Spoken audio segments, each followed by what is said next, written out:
أعمالنا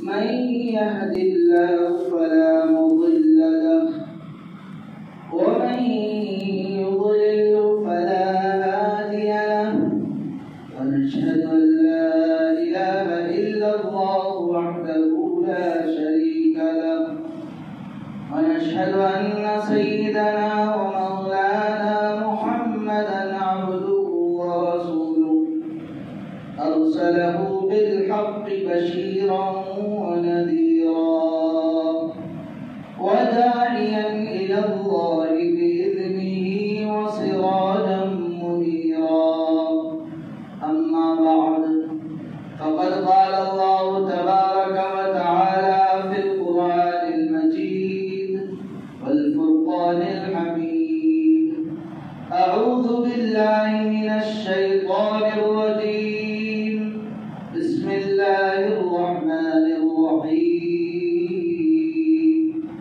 قل إن كنتم تحبون الله فاتبعوني يحببكم الله وقال النبي صلى الله عليه وسلم من أحب شيئا أكثره ذكرا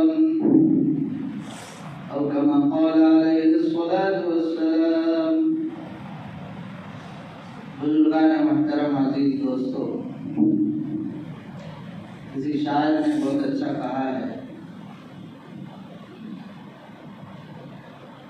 کہ نبی اکرم صلی اللہ علیہ وسلم کی محبت دنیا میں ہر ایمان والے کے لیے بلکہ ہر انسان کے لیے لازمی چیز ہے. اگر آپ صلی اللہ علیہ وسلم سے محبت نہیں ہے، اللہ کے حبیب صلی اللہ علیہ وسلم کے بارے میں حضرت شیخ سعدی رحمۃ اللہ علیہ نے فرمایا کہ بلغ العلا بکمالہ کشف الدجا بجمالہ حسنت جمیع خصالہ صلوا علیہ وآلہ. پہنچے بلندی پر اپنے کمال سے، بلغ العلا بکمالہ، بلندی پر پہنچ گئے اپنے کمال سے. کشفت دجا بجمالہ، کھول دیا اندھیریوں کو اپنی خوبصورتی اور اپنے جمال سے. حسنت جمیع خصالہ، ان کی ساری خصلتیں بہت اچھی ہیں. خصلتیں بولے تو عادتیں، اخلاق، عادات. صلو علیہ وآلہ، آپ صلی اللہ علیہ وسلم پر اور آپ کے آل اولاد پر صلاۃ بھیجو، سلام بھیجو. اس لیے ہم درود شریف پڑھ لیں گا. اللہم صل علی سیدنا و نبینا و حبیبنا و مولانا محمد وبارک وسلم. محمد کی محبت دین حق کی شرط اول ہے، اسی میں ہو اگر خامی تو سب کچھ نامکمل ہے. ایمان کا جو بھی شعبہ ہمارے پاس ہے اور جس شعبے پر بھی ہم چل رہے ہیں اور ایمان کے جس تقاضے کو بھی عمل کر رہے ہیں، اس میں رسول اللہ صلی اللہ علیہ وسلم کی محبت کو دخل ہے. چاہے وہ عبادات ہو، معاملات ہو، معاشرت ہو، اخلاقیات ہو، انفرادی زندگی ہو، اجتماعی زندگی ہو، گھریلو ماحول میں رہتے ہوں یا بازار کے ماحول میں رہتے ہوں. اگر واقعی میں ہم صداقت کے ساتھ اور ایمان والی زندگی گزار رہے ہیں تو ہر عمل میں نبی کی ادا اور نبی کی محبت جھلکتی ہے. اگر یہ نہیں ہے تو ایمان مکمل نہیں، کیونکہ محبت کے لیے علماء نے لکھا ہے کہ کوئی بھی انسان کسی سے محبت کرتا ہے یا تو اس کے کمال کی وجہ سے یا جمال کی وجہ سے یا نوال کی وجہ سے.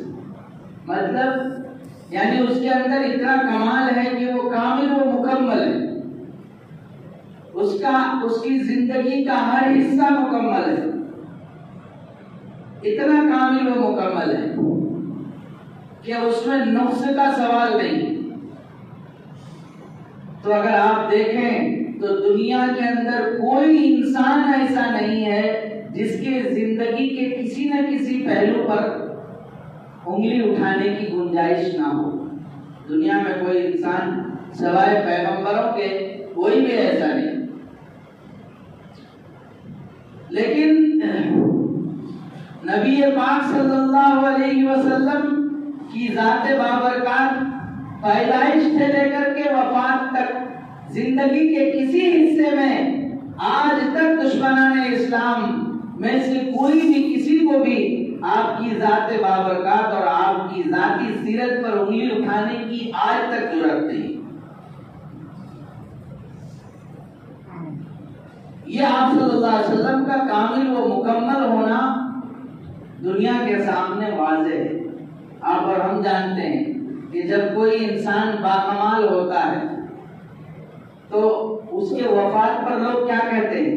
اگر یہ زندہ رہتا تو اور بھی کچھ کما کر کے دکھاتا. مثال کے طور پر ایک بہت بڑا ڈاکٹر ہے, اس نے بہتوں کو علاج کیا, بہت نام کمایا, بڑی شہرت کمائی.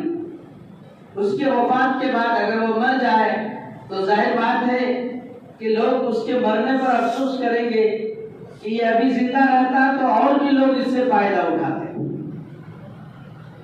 ایک بہت بڑا سائنسداں ہے جس نے اپنی سائنسی ایجادات سے دنیا کو اپنا لوہا بنوایا, دنیا کے گوشے میں اپنا نام کا ڈنکا پٹوا دیا. مگر جب وہ دنیا سے چلا جاتا ہے تو لوگ کیا کہتے ہیں؟ ابھی ذرا زندہ رہ جاتا تو تھوڑی اور چیزیں نہیں بنا دیتا, ایک اور راکٹ بنا دیتا, ایک اور میزائل بنا دیتا, ایک اور فلاں چیز بنا لیتا.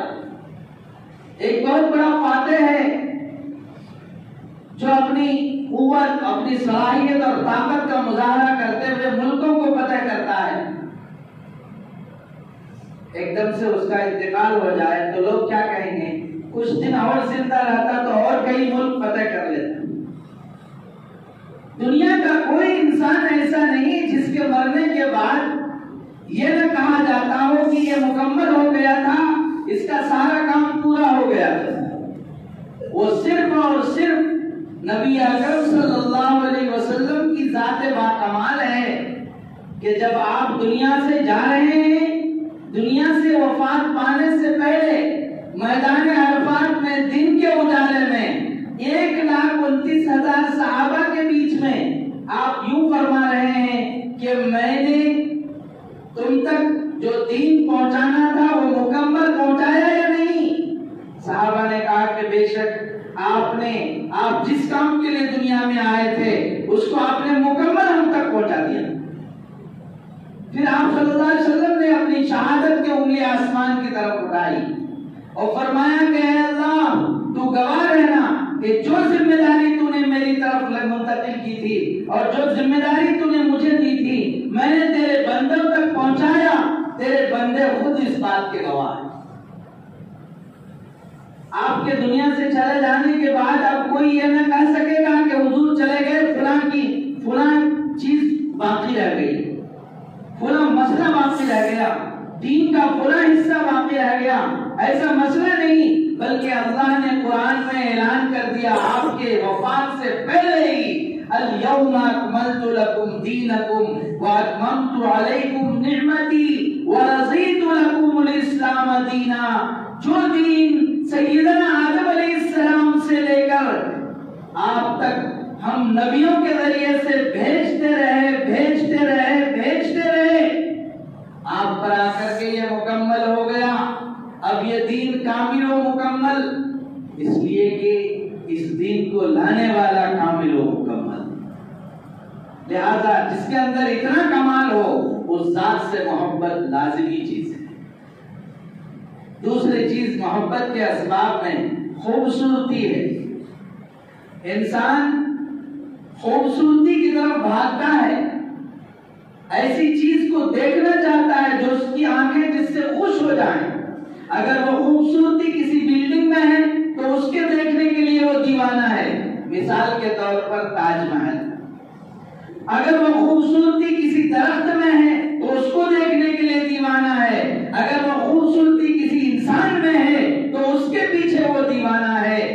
قربان جاؤں میں حضرات صحابہ کے بیان پر کہ جس کی زبان سچی تھی، جو کہتے تھے سچ کہتے تھے، وہ کبھی بڑھا کر بولنے والے نہیں تھے۔ صحابہ کہتے ہیں نبی اکرم صلی اللہ علیہ وسلم جب 14ویں رات کے چاند جب طلوع ہو چکا ہوتا اور وہ چاند کی روشنی پوری شواب پر ہوتی، اتنے اجالے میں ایک مرتبہ ہم بیٹھے ہوئے تھے، صحابہ چاروں طرف ہیں، بیچ میں رسول اللہ صلی اللہ علیہ وسلم ہیں۔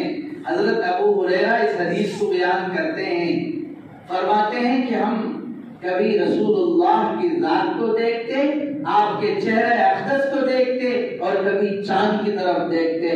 محسوس ہوتا ہے کہ چاند کے چہرے پر کچھ کالا پن ہے، کچھ نقطہ ہے، لیکن رسول اکرم صلی اللہ علیہ وسلم اس چاند سے بھی زیادہ چمکدار ہے۔ جبھی تو حضرت عائشہ رضی اللہ تعالی عنہا خوش ہوتی تھی، دیکھ کر آپ کو دیکھ کر خوش ہوتی تھی، اور جبھی تو صحابہ آپ کو دیکھ کر خوش ہوتے۔ جب آپ مدینے میں گئے، چھوٹے چھوٹے بچے آپ کے عشق میں شعر کہتے تھے، طلع البدر علینا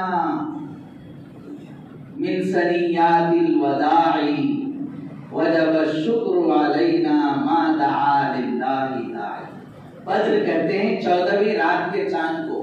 مدینے کے ان بچوں نے محسوس کیا کہ 14ویں رات کا چاند جو آسمان پر طلوع ہوتا ہے، اس سے زیادہ کہیں روشن چہرہ والا ہمارے پاس آ گیا۔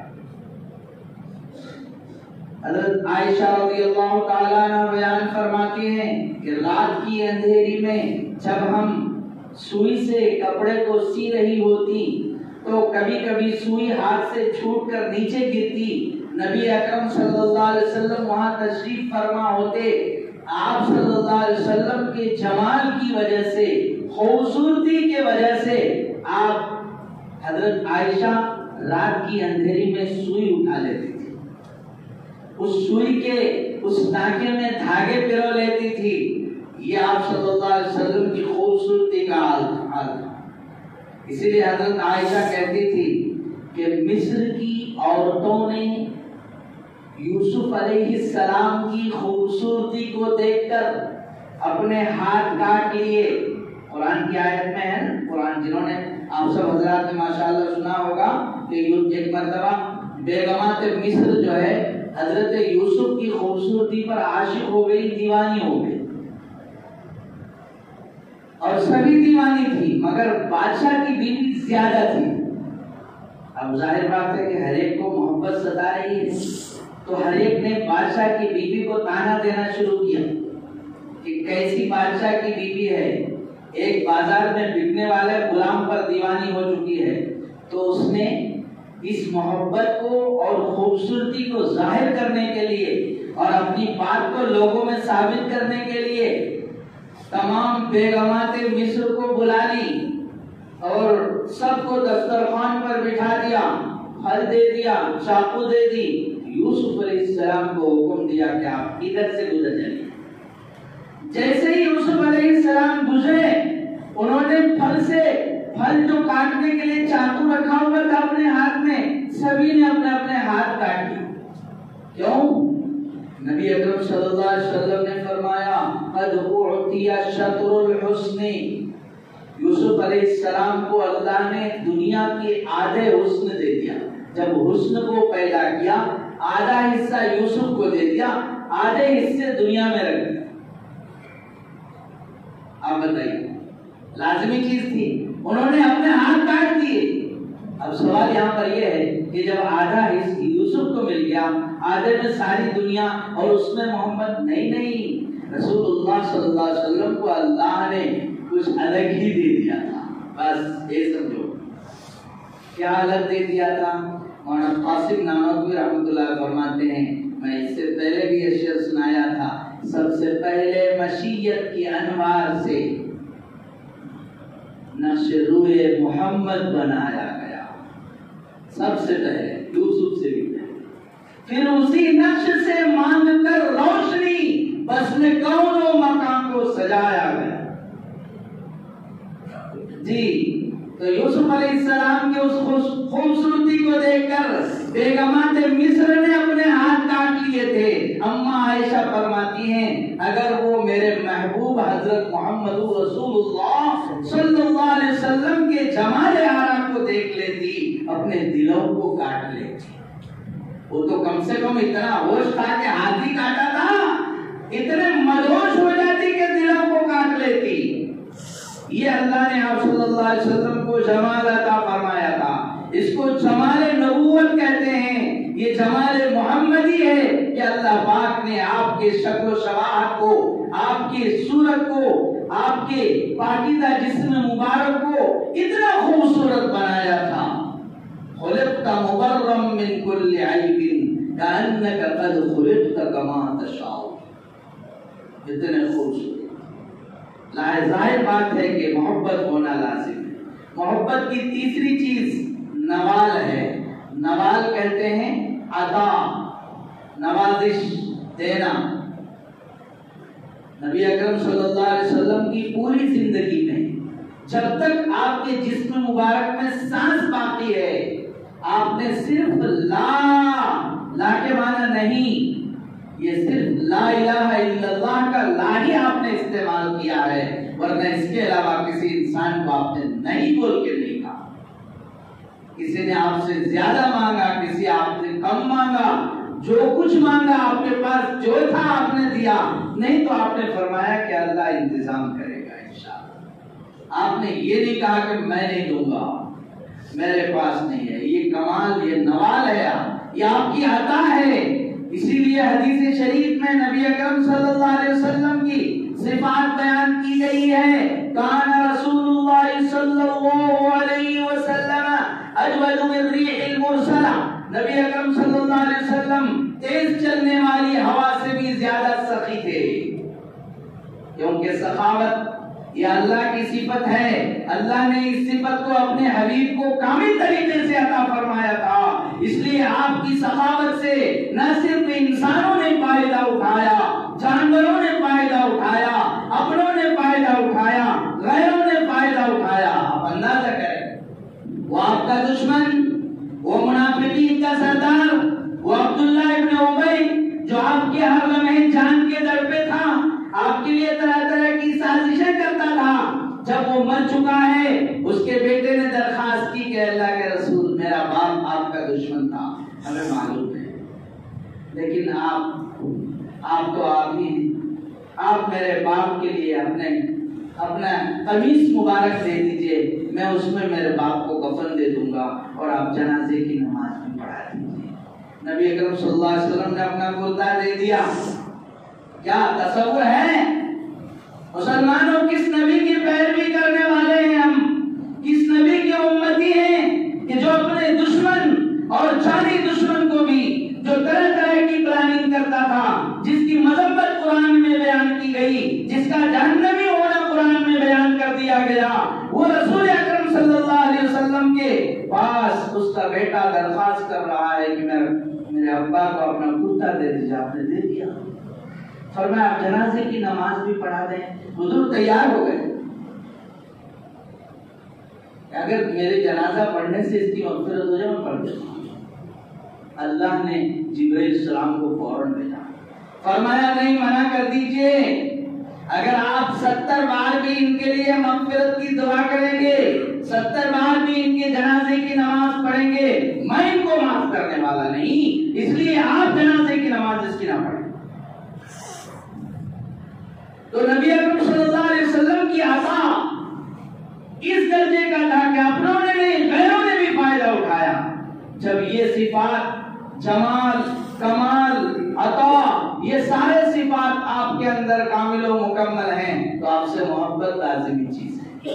اسی لیے بلا عشق نبی ایمان کامل ہو نہیں سکتا. محمد کی محبت دین حق کی شرط اول ہے. اسی میں ہو اگر خامی تو سب کچھ نامکمل ہے. اب ہم لوگ, ظاہر بات ہے کہ ہر کلمہ پڑھنے